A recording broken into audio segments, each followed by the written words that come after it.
Pues venga, Juliano. ya sabes, entre... ¿Los demás están listos, los del otro grupo? ¿Sí? Sí, ¿Se ¿no? empieza? Vamos a estar seguros. En el No lo he grupo A, escuchado. Anaí, Constanza, Lucas, ¿estáis? Sí. Sí, profe. Esta es la típica pregunta que es un poco ridícula porque el que no esté no va a contestar, pero bueno, yo me imagino que si no alguien del otro grupo me lo diría, ¿no? O sea que, venga, pues entonces vamos a empezar. Cuando quieras, Maxi. Tienes 2 minutos, entre 2 y 3 minutos. Primero, buenas tardes. El tema de hoy es la eugenesia biotecnológica. Para empezar, voy a hacer como una breve introducción sobre estos dos términos. Primero, la eugenesia es un término propuesto por Francis Galton en 1883 en su libro Inquiries into Human Faculty y la define como la ciencia que permite modificar los rasgos hereditarios en la especie humana. Por otro lado, la biotecnología es una amplia rama interdisciplinaria de las ciencias biológicas que consiste en toda aplicación tecnológica que utilice sistemas biológicos y organismos vivos o sus derivados para la creación o modificación de productos o procesos para usos específicos. Con todo esto, eh, la eugenesia biotecnológica es un tema sumamente delicado porque tiene implicancias éticas y morales que rodean este tema.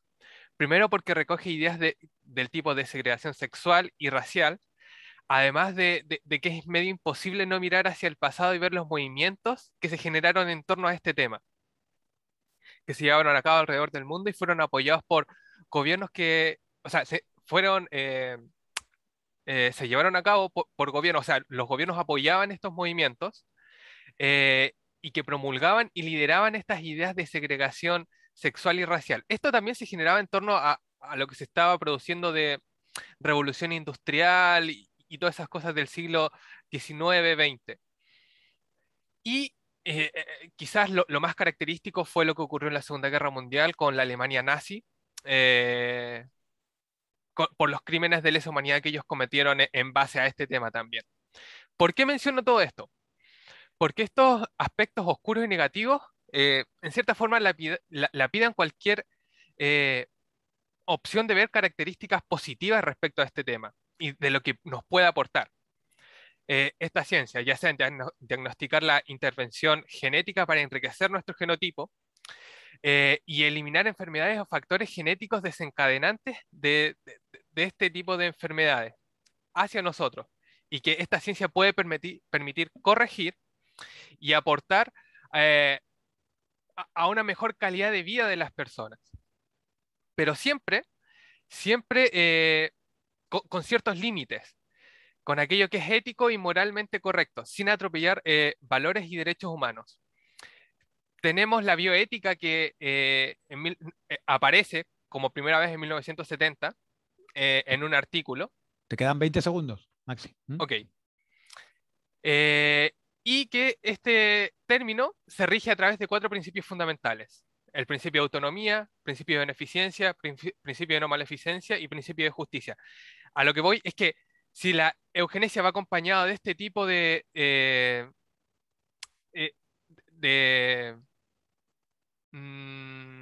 límites éticos y morales, creo que es muy viable y nos va a permitir avanzar y desarrollarnos de mejor forma para mejorar nuestra calidad de vida. Muy bien. Muchas gracias, Maxi. Entonces, en el grupo A, ¿quién va a ser el alegato inicial? Yo voy a hacer el alegato inicial, profesores. Muy bien, Anaí, cuando quieras. Bueno, en primer lugar, buenas tardes a todos ustedes. Para introducir a nuestra argumentación, en primer lugar hay que tener claro qué es lo que es el eugenismo. El eugenismo promueve el desarrollo físico y biológico del ser humano por sobre otros elementos como lo económico, lo social o lo moral. En este sentido, la eugenesia biotecnológica es el elemento científico del que se vale el eugenismo para poder lograr este cometido. Pero la eugenesia biotecnológica, más allá de todo lo histórico que ha planteado Maximiliano en su alegato, la eugenesia biotecnológica se centra en algo muy importante, que es en las alteraciones del genoma humano para poder contrarrestar los efectos de enfermedades hereditarias o de síndromes. Nosotros estamos en contra de que se establezcan límites a la eugenesia biotecnológica, pero no estamos hablando de límites propios de la praxis de la ciencia como lo son las regulaciones, que realmente son sumamente necesarias para un desarrollo adecuado y ético de la ciencia, sino que nosotros estamos en contra de aquellas fronteras ideológicas que muchas veces están basadas en prejuicios que terminan frenando el desarrollo de la ciencia. Nosotros estamos en contra de esta clase de límites precisamente por dos razones. En primer lugar, porque la eugenesia biotecnológica reporta mejoras a la salud y a la calidad de vida de las personas. Nosotros con la eugenesia biotecnológica no buscamos crear el ser humano perfecto ni unificar la esencia de las personas, sino que apuntar a maximizar su bienestar y su calidad de vida.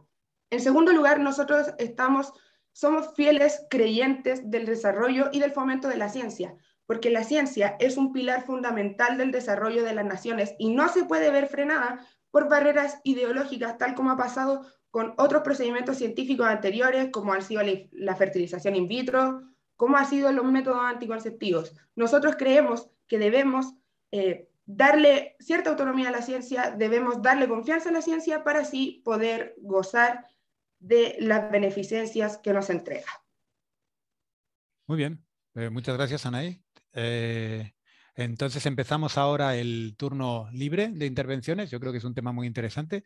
Entonces, a partir de aquí, cualquier miembro de cualquiera de los dos grupos puede intervenir. Por favor, levantar la mano en el software y entonces os voy dando paso.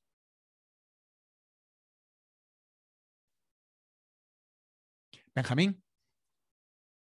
Sí, bueno, se escucha, ¿verdad? Sí, se escucha. Ya, súper. Bien, entonces comienzo yo con mi postura también. Siento que es inmensamente necesario establecer ciertos límites muy claros de dónde tiene que actuar la eugenesia biotecnológica, porque si se le da completamente rienda suelta, por así decirlo, a su actuar, puede tener ciertas, por así decirlo, ciertas desventajas, ¿no? Que van pasando por encima de los límites que la propia bioética menciona, que lo mencionó mi compañero, ¿no? Como puede ser el principio de la autonomía. Si bien no se busca tener el ser humano perfecto, como bien dijo Anaí, sino que se busca tener una condescendencia evitando alteraciones genéticas, que es algo que estoy muy de acuerdo. Siento que si las herramientas que utilizamos para poder llegar a este cometido no tienen un límite o no tienen un curso de acción claro, puede llegar a salirse de las manos e incluso llegar a establecer a nivel social, ciertos estigmas sociales, ya que va a pasar a ser algo más allá de lo que me refiero, algo más allá de una simple actividad, sino algo como que incluso puede llegar a terminar por discernir o por establecer, como lo dije antes, una especie como de racismo genético.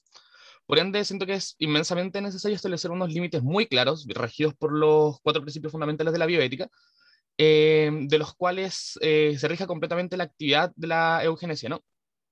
Eso. Muy bien, muchas gracias, Benjamín.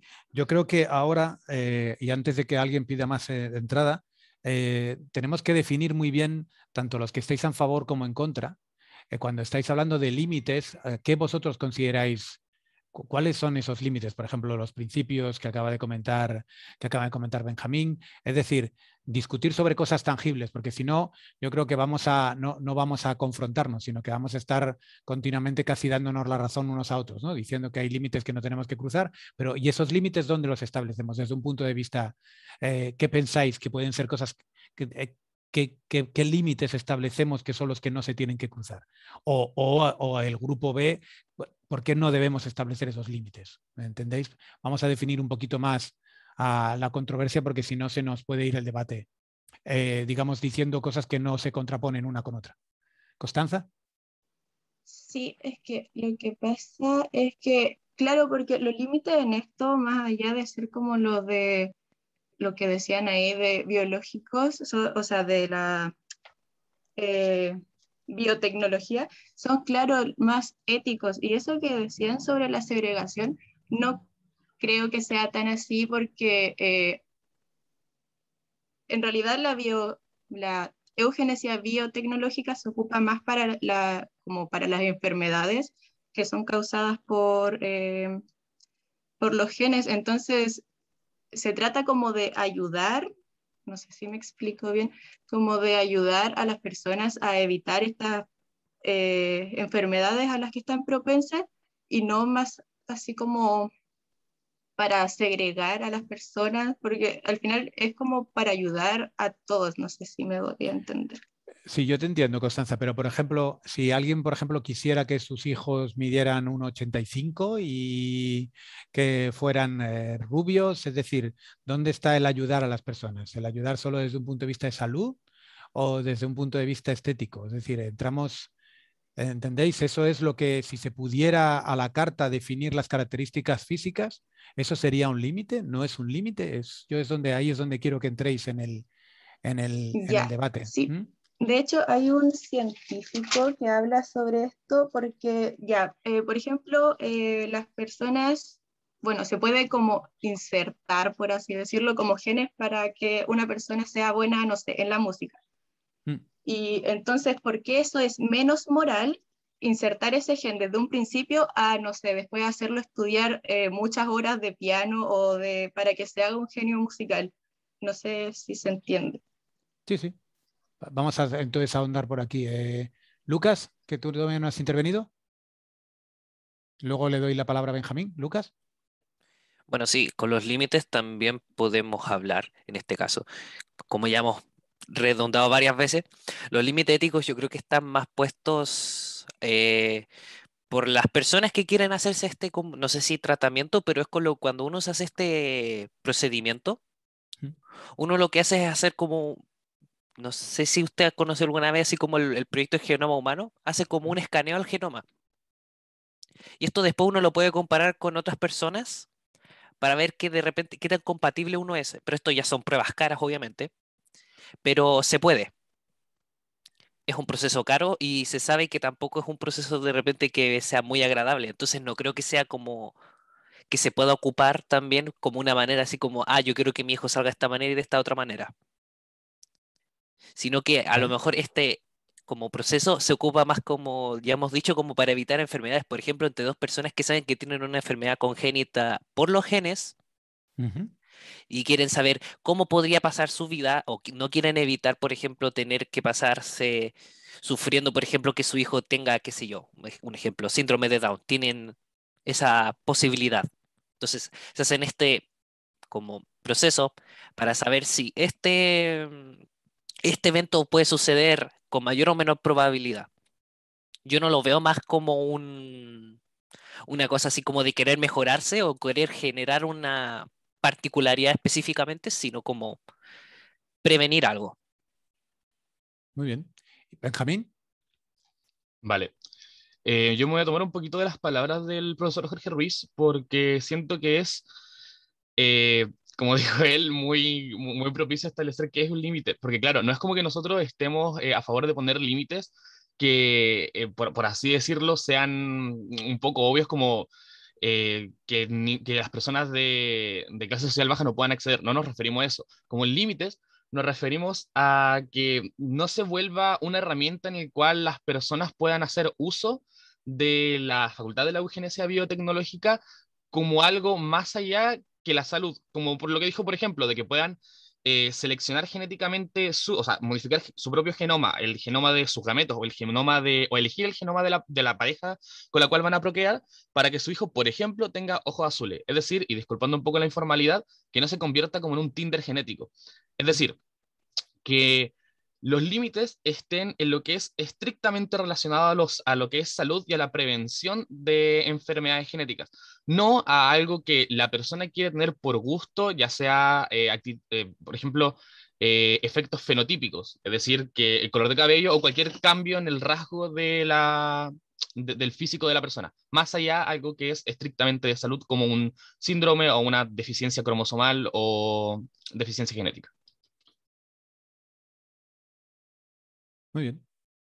Constanza.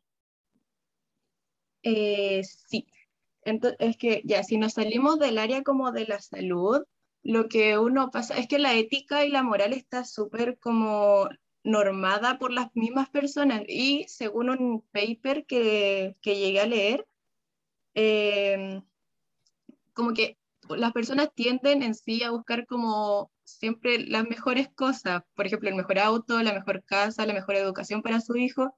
Entonces, como que si la, si, por, o sea, ¿por qué no es ético así como escoger esas cosas si uno como que siempre, las personas en sí que rigen la ética, después siempre andan buscando las mejores cosas? Ujú. Anaí. Sí, bueno, también precisando un poco el tema de los límites, creo que lo fundamental finalmente en todos nuestros alegatos es que el límite principal contra el que nosotros estamos es el prejuicio que se tiene contra esta clase de procesos biotecnológicos, finalmente.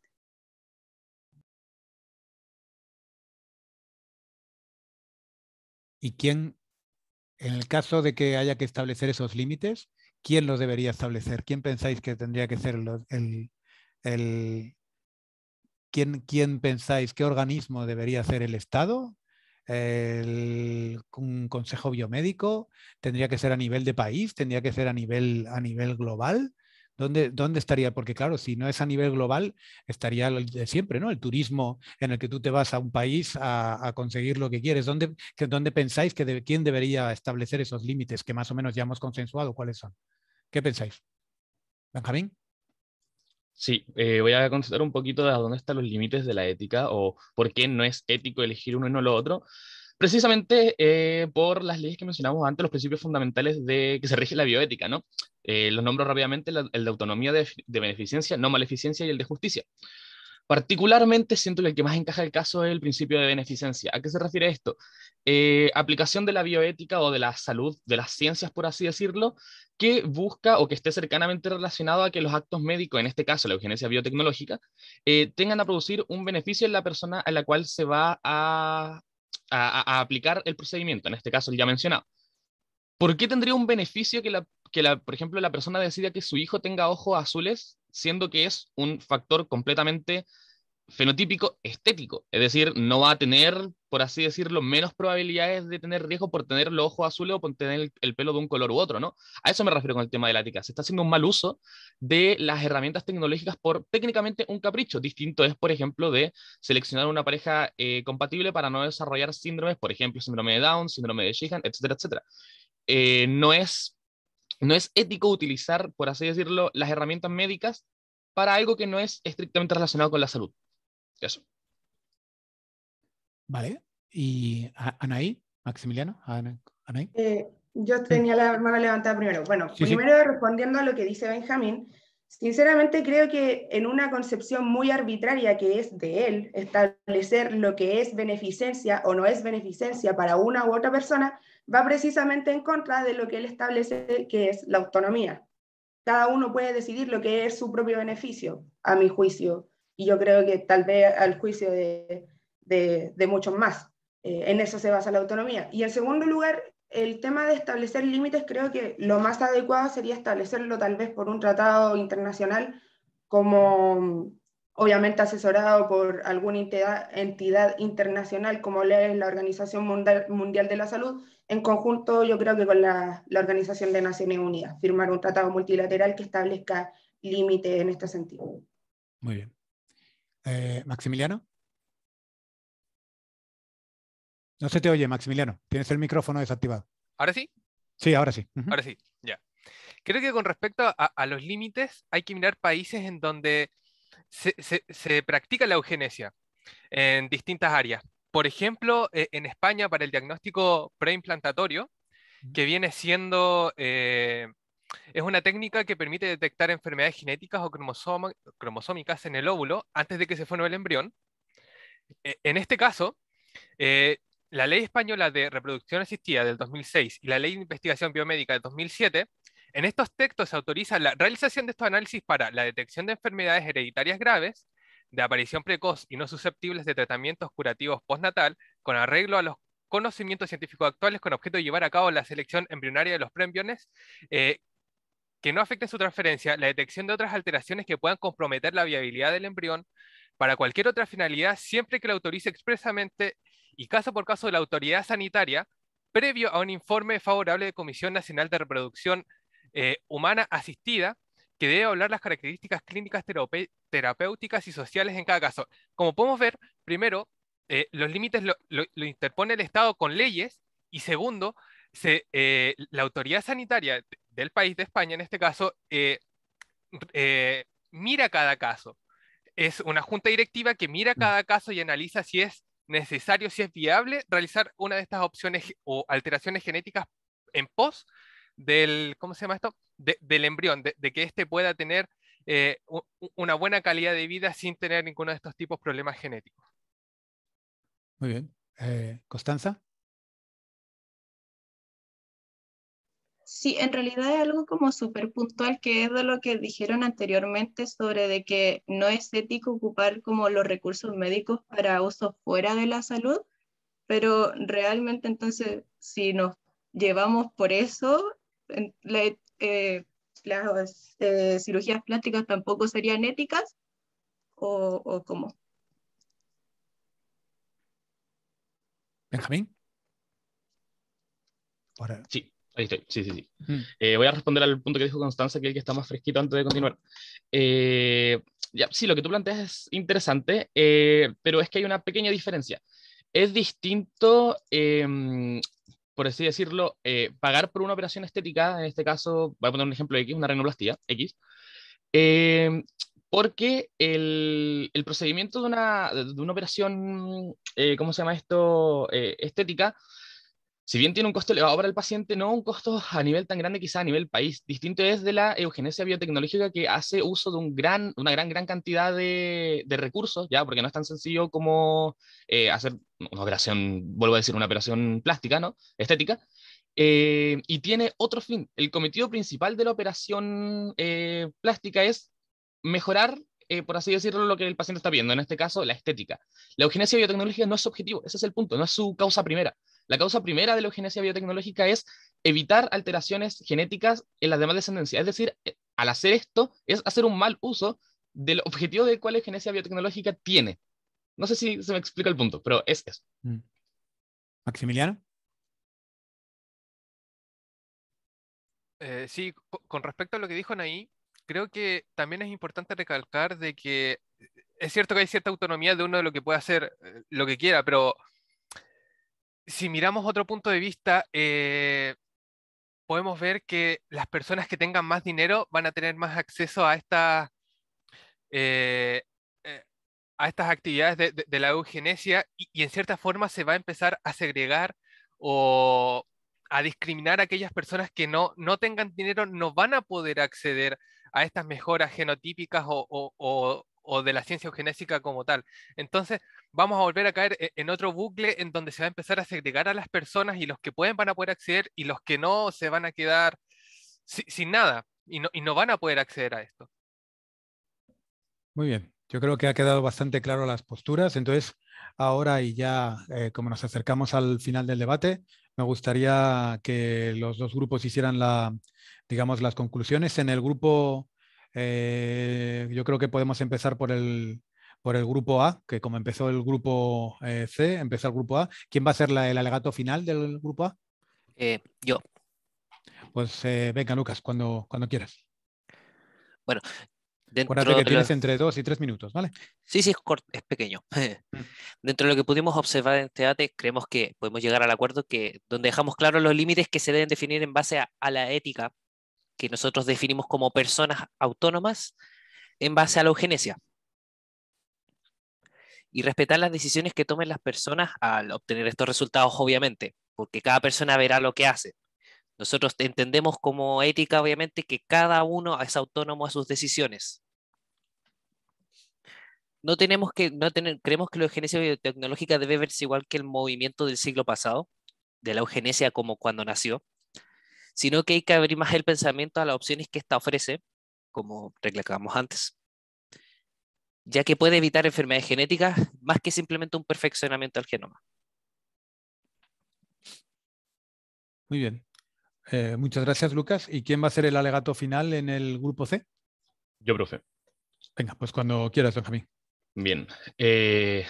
sentimos que la eugenesia biotecnológica es una herramienta lo suficientemente potente como para poder convertirse en una herramienta sumamente útil a la disposición de las personas. Sin embargo, sentimos que es prudente establecer ciertos límites en los cuales la propia acción de la eugenesia biotecnológica es capaz de actuar.